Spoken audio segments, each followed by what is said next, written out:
Hi all, this is the last video of motion in two dimension. In this video, I will complete the second case of projectile motion. So, in my previous video, I have thrown a ball from the top of a tower with a velocity u from the horizontal. So now I am throwing a ball at a speed u by making an angle theta with the horizontal.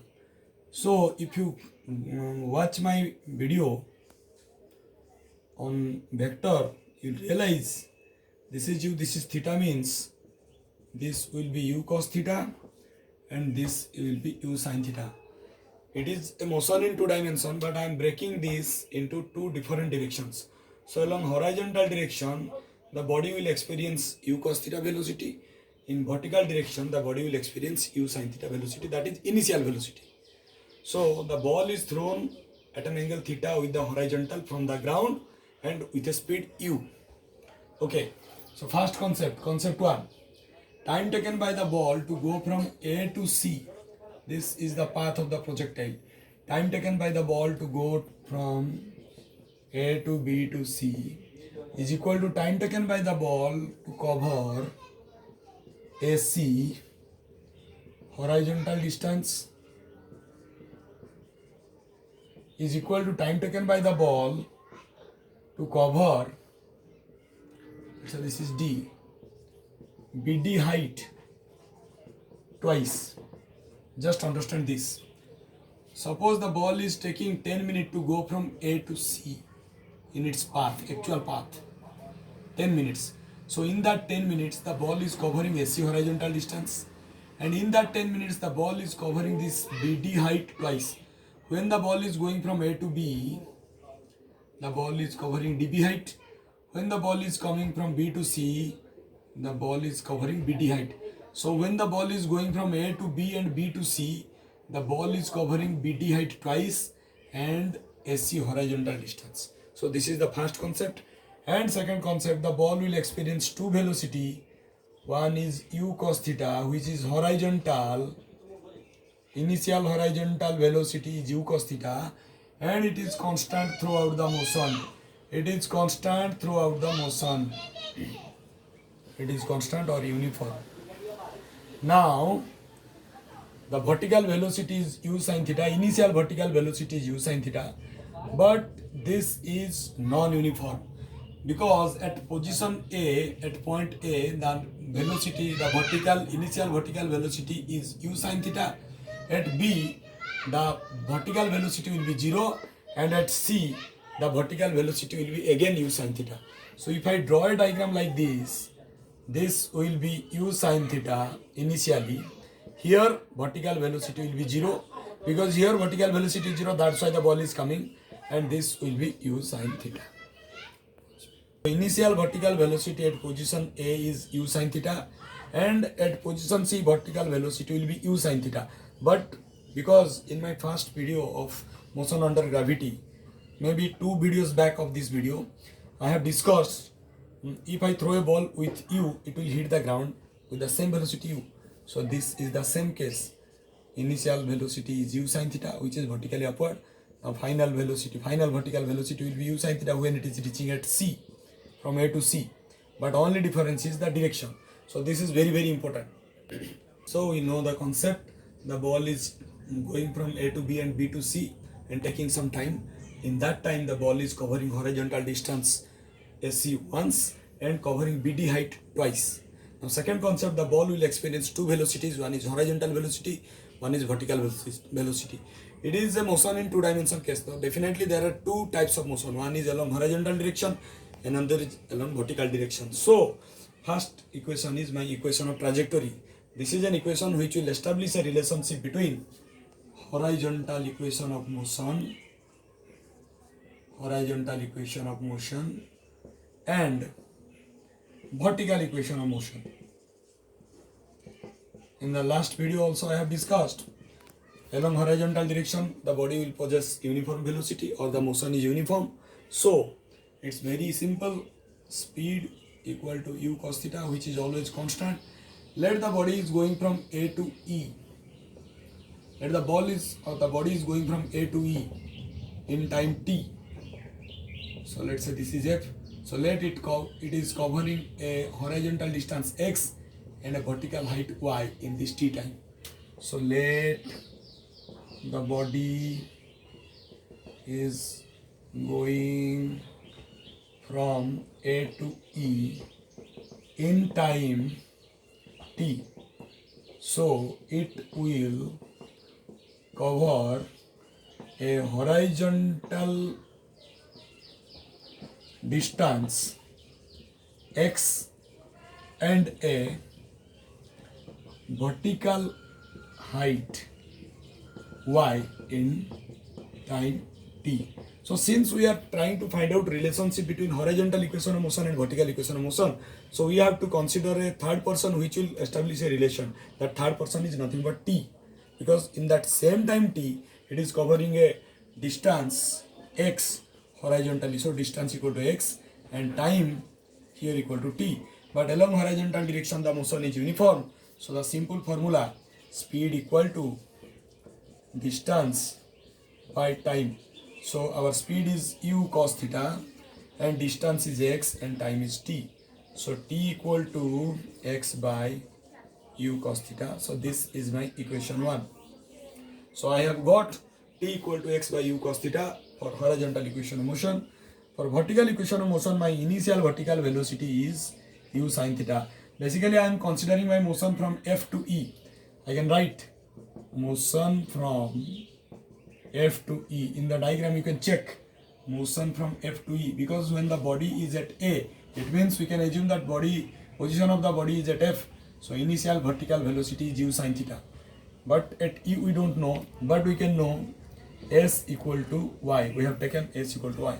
And time taken is taken as t, and since the body is going upward, so it will experience an acceleration, that is acceleration due to gravity, but it is minus. So we know s equal to ut plus half it square. Now for s I can put y and u sin theta initial velocity into t. For t I can put from equation 1 x by u cos theta. X by u cos theta. One can ask why you are substituting the value of t from equation 1, because we have to find a relationship between horizontal and vertical equation of motion.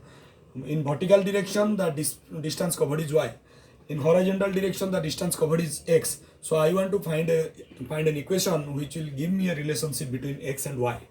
So y equal to u sin theta into x by u cos theta minus y minus, because half a is minus g, so minus g. For t square I can put x square by u square cos square theta. So x equal to u cancel, sin theta by cos theta tan theta, x tan theta minus g x square by 2 u square cos square theta. So no need to remember this formula, this can be easily derived. Just take two things, one is uniform motion, another is non-uniform motion. Use equation of motions. But this equation 2 is called equation of trajectory because it gives us a relationship between y and x. And in this equation x square term is there. Hence the path of the projectile is parabolic. This is also a parabola. What does it mean? AD cannot be equal to BD. If they are equal, then the path will be circular. But they are not equal. You can say this is a major axis, so this is semi-major axis. This is a minor axis, this is a semi-minor axis. So parabola or ellipse is like this. This is an axis, this is an axis. They are not same. They are not same. So this is equation of trajectory, and from this equation we come to know that y is somehow proportional to x square. So this is an equation of parabola. So the path of the projectile is parabolic. So now I will find time of ascent. So for time of ascent, again I am discussing the concept. When the ball is going from A to B, it means it is climbing up. We can say this is the time of ascent. So time of ascent is the time taken by the ball to go from A to B. In that same time, the ball is covering a horizontal distance AD and a vertical height DB. So what I'll take motion from D to B. Basically I am dividing this motion in 2 dimensions into 1 dimension. So it will be easy for me to calculate. So when I am writing motion from D to B, my initial vertical velocity is u sin theta and final vertical velocity is 0, because when the body is going from A to B, after reaching at B, the vertical velocity will be 0. and acceleration is acceleration due to gravity, that will be minus g, and time is ta, time of ascent. I have taken ta. So formula v equal to u plus at. So 0 equal to u minus g, sorry, u sin theta minus gta. So gta equal to u sin theta. Now ta equal to u sin theta by g. So this is my time of ascent. And I have already discussed, let's say this is ground level, this is top level. This is ground, this is top. When a ball is thrown from A to B and returning back, time of ascent equal to time of descent. I have already discussed in one of my videos. This is motion in one dimension under gravity. Okay. So when the ball is going from A to B, it will take a time ta, time of ascent, and it is coming from B to A, the time of descent. So time of ascent equal to time of descent. Similarly, since the path of the projectile is symmetric about x-axis, so time taken from A to B is equal to time taken from B to C. So time of ascent equal to time of descent. So my second thing will be time of descent. Time of descent represented as td, which is nothing but time taken by the projectile to go from B to C. In that time the projectile is covering BD height. So time taken by the projectile to covering DB height equal to time taken by the projectile to covering BD height. So time of descent is equal to time of ascent is nothing but u sin theta by g. No need to remember this. You can put the formula and you can use motion in one dimension technique and non-uniform motion technique. Now fourth part, that is time of flight. Time of flight I am taking capital T. So total time of flight means the time taken by the projectile to go from A to B and B to C.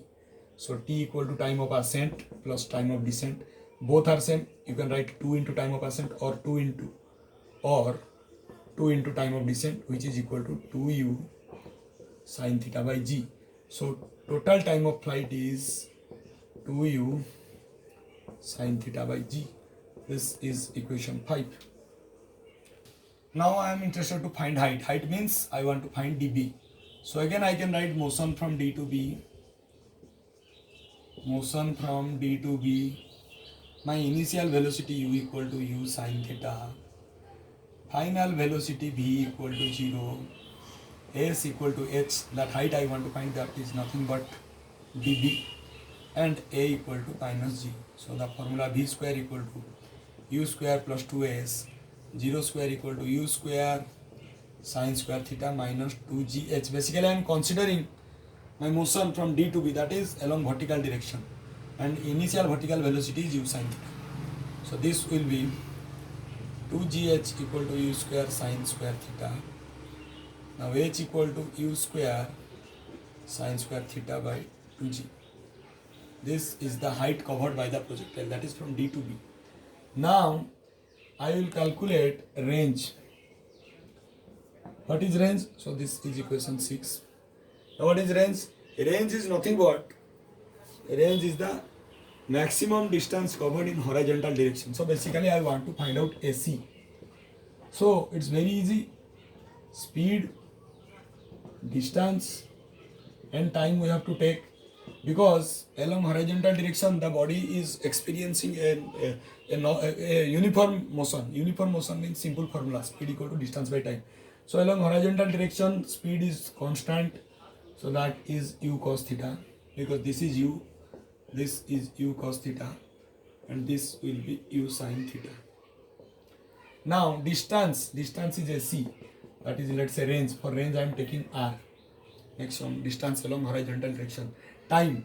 So when the ball is going from A to C, then only the ball or the body is covering AC distance. So since I want to find out AC distance, time taken by the ball to go from A to C is nothing but the total time of flight, that is 2u sin theta by g. Already I have found out. So now simple formula, speed equal to distance by time. So now this will be u cos theta equal to distance is r by time, 2u sin theta by g. Now if I multiply it to find r, I will get u square 2 sin theta cos theta by g.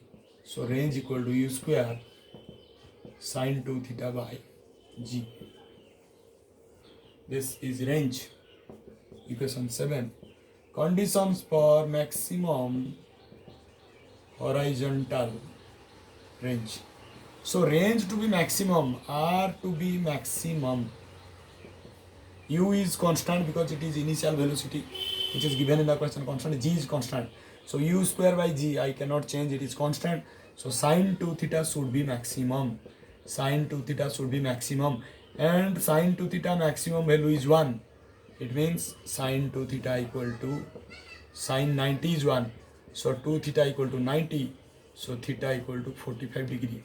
So if I throw a ball at an angle 45 degree with the horizontal, if I throw a ball at an angle 45 degree with the horizontal, then I can cover maximum horizontal range.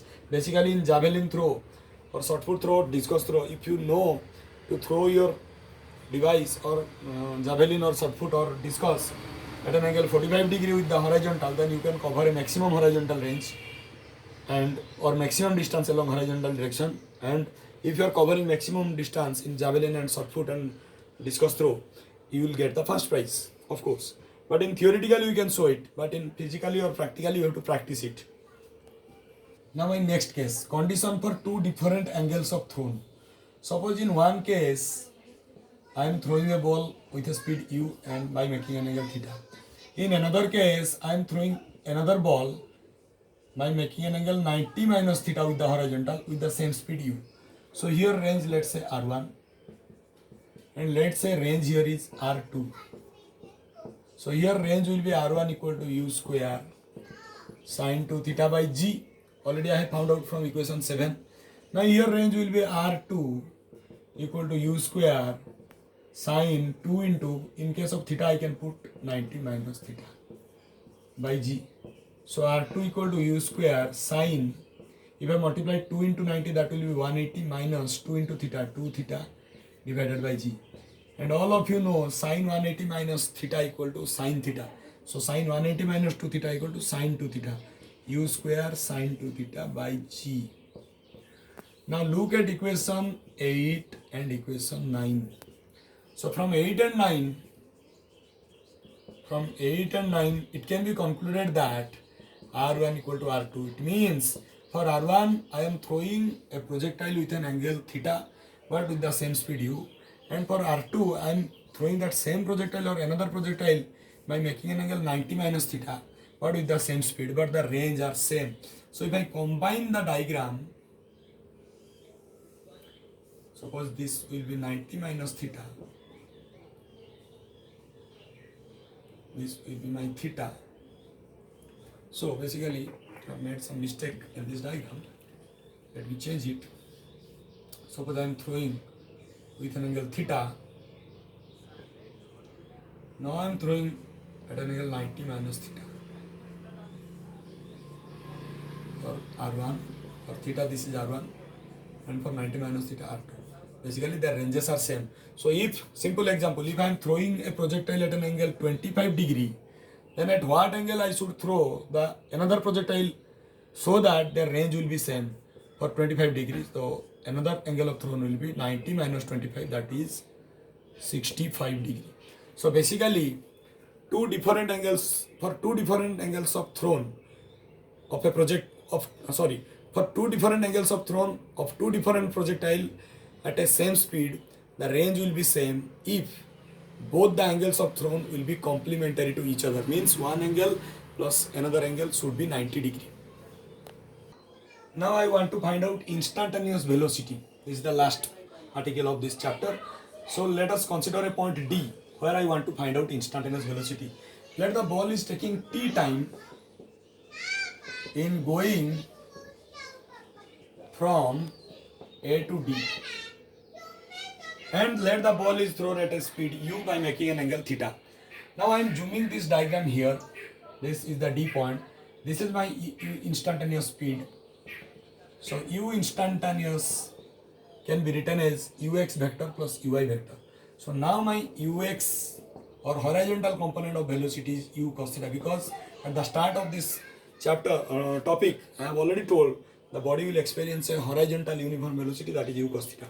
But I want to find out uy, the way I have found out for other case in the previous video. So for ui, I have to consider motion from A to D. So I have to consider motion from A to D.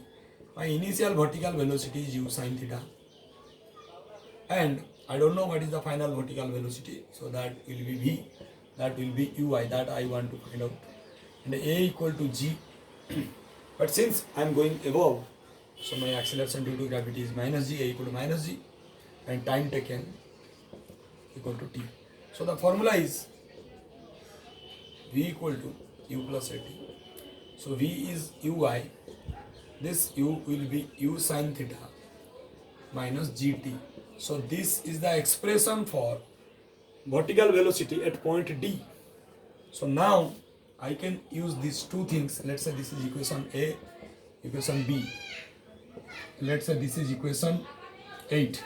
Now I am putting A and B in 8. My u instantaneous velocity will become ux. Ux is u cos theta.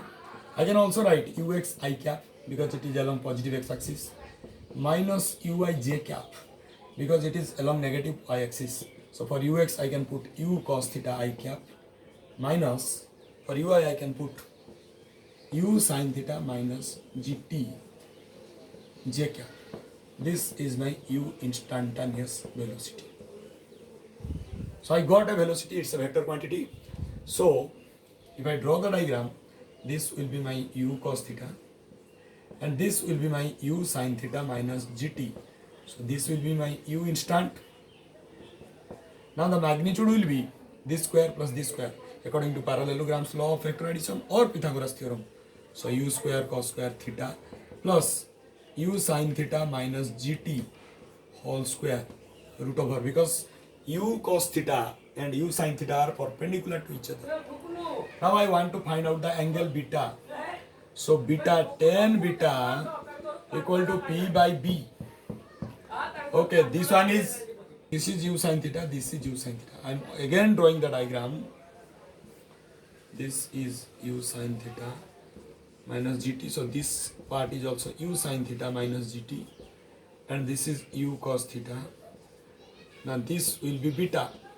So tan beta equal to P by B. This is 90 degree. So u sin theta minus gt by u cos theta. But since I am taking this angle clockwise, so I have to put a minus sign.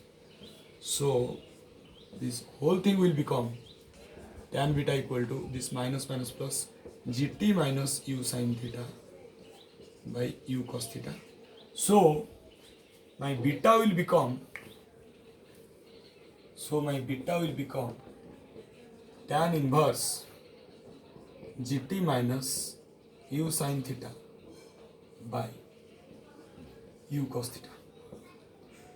This will give me the direction, and I've already got the magnitude.